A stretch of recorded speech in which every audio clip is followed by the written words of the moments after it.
Hello दोस्तों, स्वागत है आपका एग्जामर्स में। मेरा नाम है दीपक मालविया और आज हम पढ़ने वाले हैं महाजनपद, मगध साम्राज्य और सिकंदर के आक्रमण के टॉप 40 क्वेश्चंस। तो चलिए शुरू करते हैं।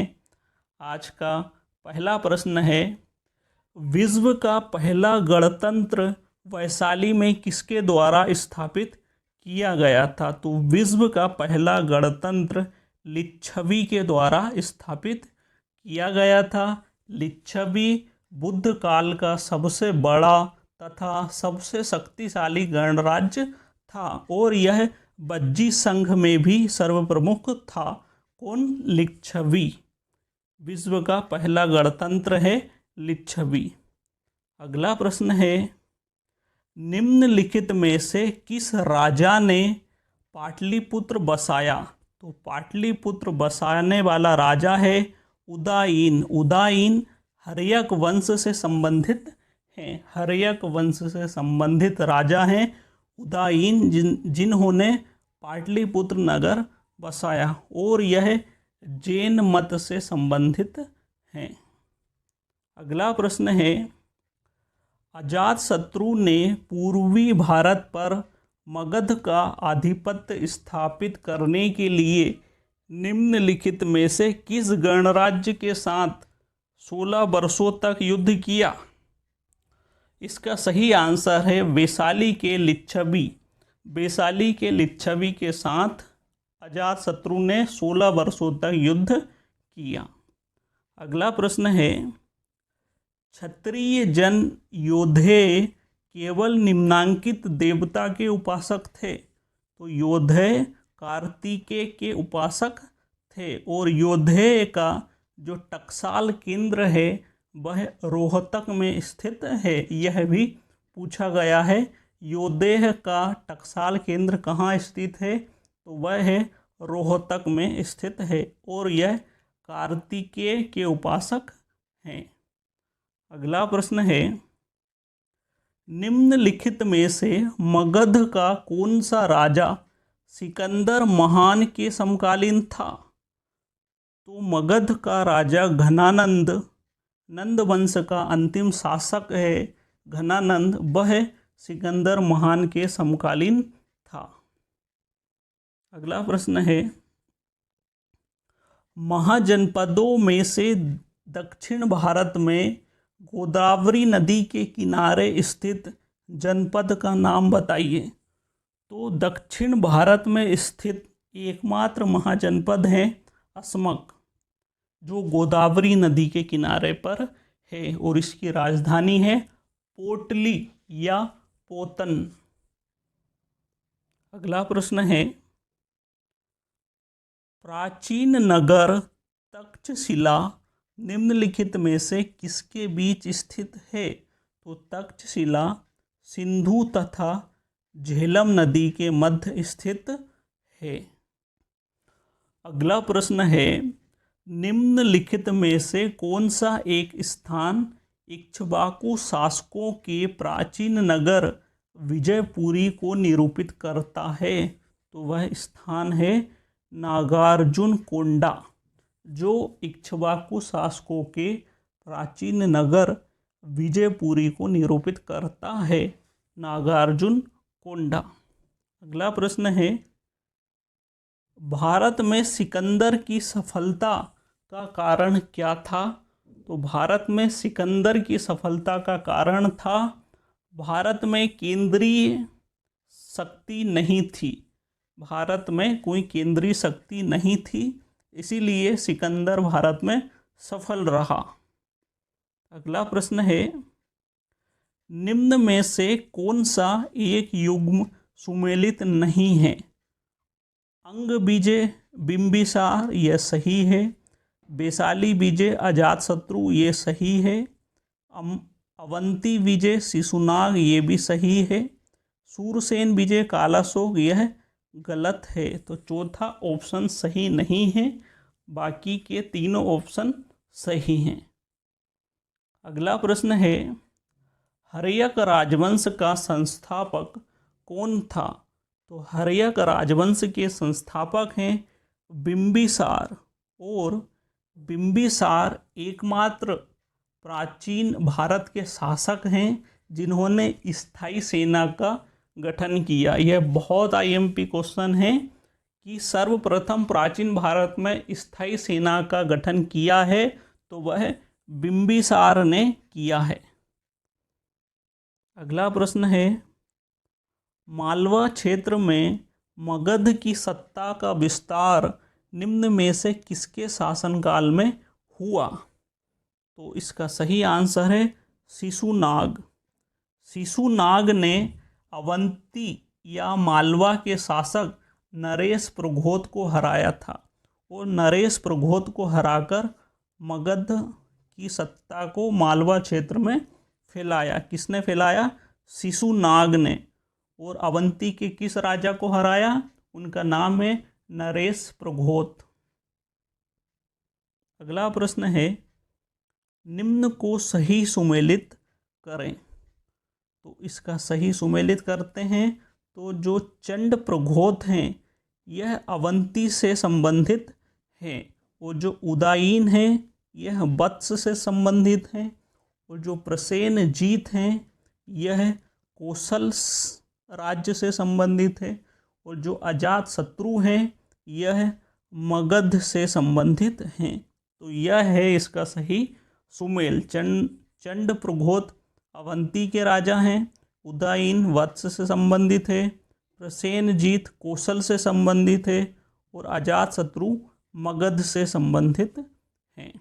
अगला प्रश्न है, कौन से मगध शासक ने अपनी राजधानी राजगृह से पाटलिपुत्र बनाई? तो राजगृह से पाटलिपुत्र राजधानी बनाई वह राजा है काकवर्ण। काकवर्ण को काला शोक नाम से भी जाना जाता है और काला शोक काकवर्ण शिशुनाग वंश से संबंधित हैं। शिशुनाग वंश। अगला प्रश्न है, मगध राजवंशों का सही कालक्रम क्या है?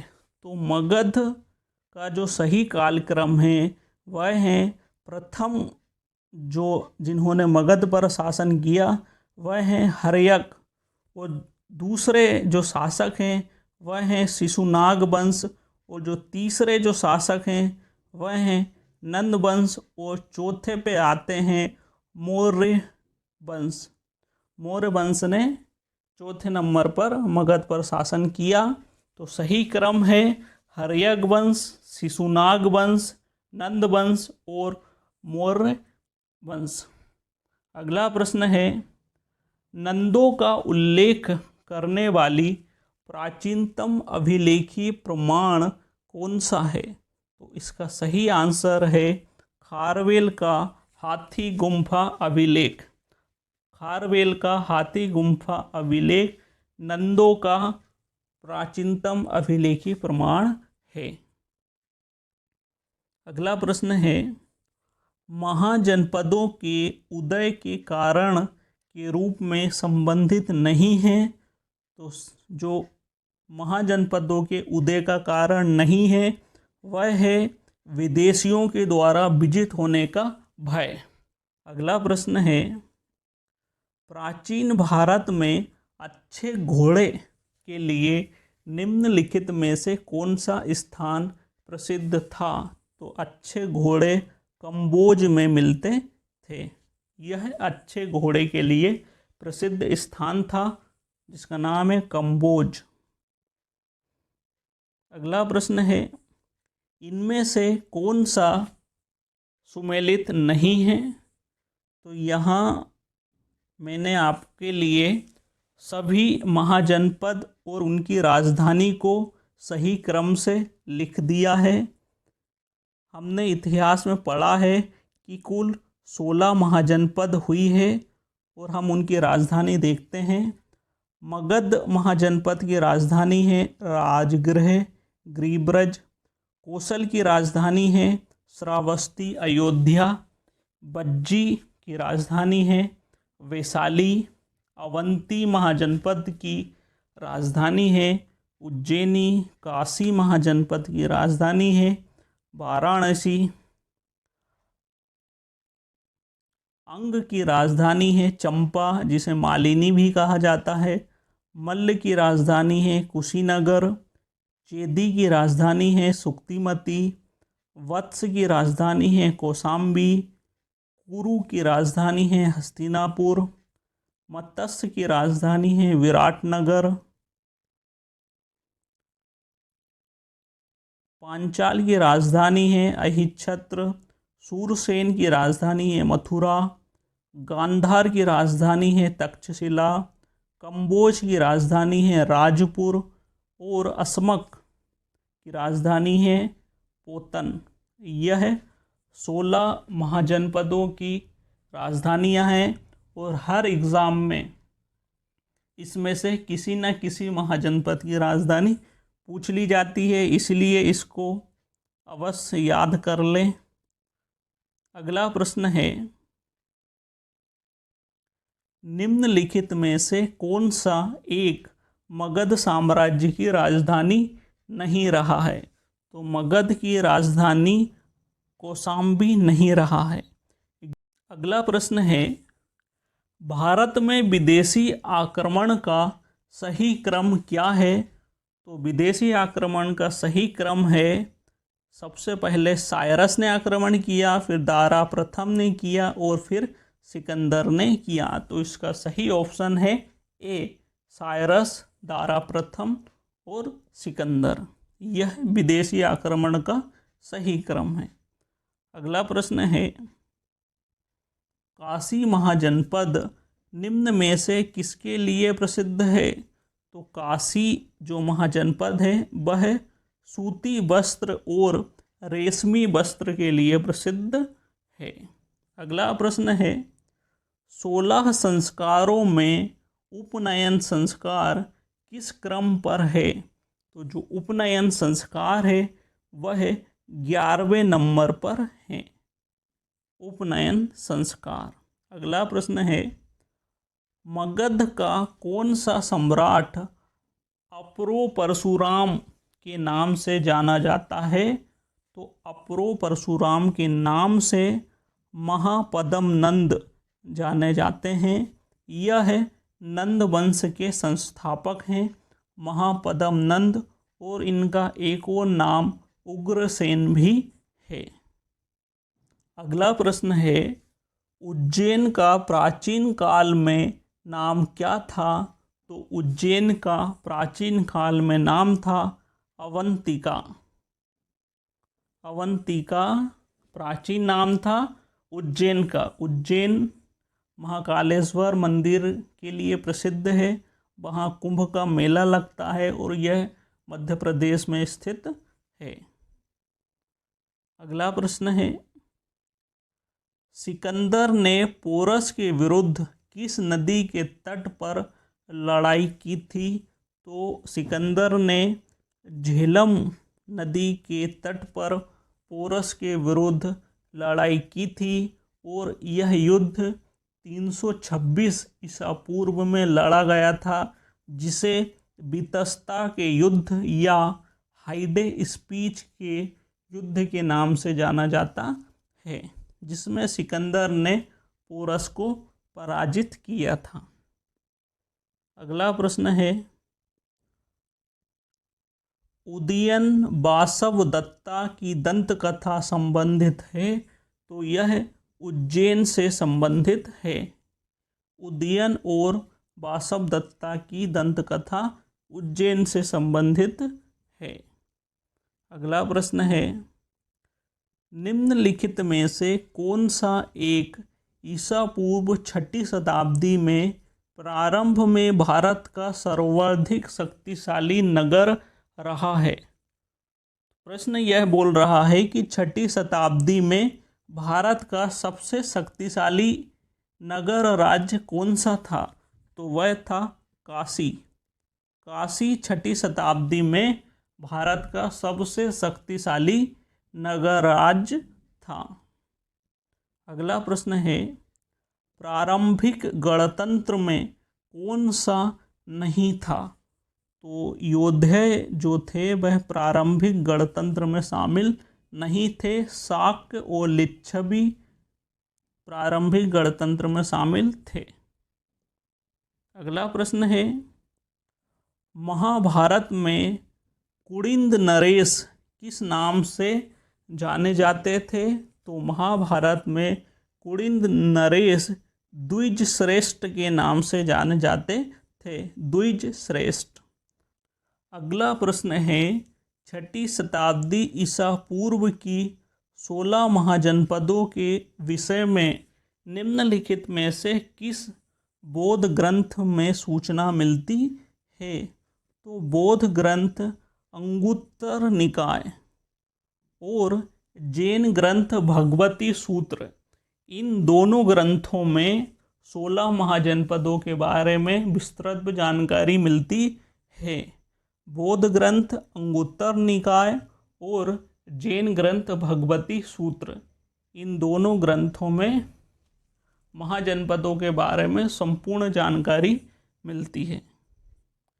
अगला प्रश्न है, महाभारत के अनुसार उत्तरी पांचाल की राजधानी स्थित थी? तो उत्तरी पांचाल की राजधानी अहिछत्र में स्थित थी और दक्षिणी पांचाल की जो राजधानी है वह काम्पिल्य में स्थित है। तो दोनों याद रखिए आप, उत्तरी पांचाल की राजधानी अहिछत्र है और दक्षिणी पांचाल की राजधानी काम्पिल्य है। अगला प्रश्न है, कौन सा मगध शासक वैशाली की प्रसिद्ध नृत्यांगना के प्यार में पड़ गया था? तो इसका सही आंसर है अजातशत्रु, अजातशत्रु। अगला प्रश्न है, खारवेल प्रथम शताब्दी ईसा पूर्व की एक प्रसिद्ध राजनीतिक हस्ती है, किस देश का शासक था? तो खारवेल किस देश का शासक था? तो खारवेल कलिंग का शासक था और यह चेदी राजवंश से संबंधित है। किस राजवंश से संबंधित है? चेदी राजवंश से संबंधित है राजा खारवेल और यह कलिंग के शासक हैं। अगला प्रश्न है, मगध की किस प्रारंभिक शासक ने राज्य आरोहण के लिए अपने पिता की हत्या की एवं स्वयं इसी कारण अपने पुत्र द्वारा मारा गया? तो इसका सही आंसर है अजातशत्रु। अजातशत्रु ने राज्य सिंहासन के लिए अपने पिता बिंबिसार की हत्या की और अजातशत्रु के पुत्र उदयन ने राज सिंहासन के लिए अपने पिता अजातशत्रु को मार दिया। तो इसका सही आंसर है अजातशत्रु, जिसने राज सिंहासन के लिए अपने पिता को मारा और राज सिंहासन के लिए अपने पुत्र के द्वारा मारा गया। अगला प्रश्न है, गौतम बुद्ध के समय का प्रसिद्ध वेद जीवक किसके दरबार से संबंधित है? तो यह बिंबिसार के दरबार से संबंधित है। बिंबिसार हर्यक राजवंश के संस्थापक हैं। अगला प्रश्न है, निम्नलिखित में से कौन सिकंदर के साथ भारत में नहीं आया था? तो डाइमेक्स सिकंदर के साथ भारत नहीं आया था। अगला प्रश्न है, पुराने दिनों में किसे भारत के गवर्नर के रूप में महान सिकंदर द्वारा पछाड़ दिया गया था? तो प्टोलेमय भारत के गवर्नर थे। उस समय सिकंदर ने इनको हराया था और सिकंदर के जो गुरु हैं उनका नाम है अरस्तु और अरस्तु के गुरु हैं प्लेटो। ये भी याद रखिएगा। अगला प्रश्न है, तक्षशिला किसके लिए प्रसिद्ध है? विद्या और अध्ययन के लिए, वाणिज्य व्यापार के लिए, कला और शिल्प के लिए? इसका सही आंसर है इन सभी के लिए। तो तक्षशिला विद्या, अध्ययन, वाणिज्य, व्यापार, कला और शिल्प सभी के लिए प्रसिद्ध है। अगला प्रश्न है, प्राचीन भारतीय सिक्के निम्नांकित से पहले के नहीं हैं। तो सही आंसर है 5वीं शताब्दी ईसा पूर्व।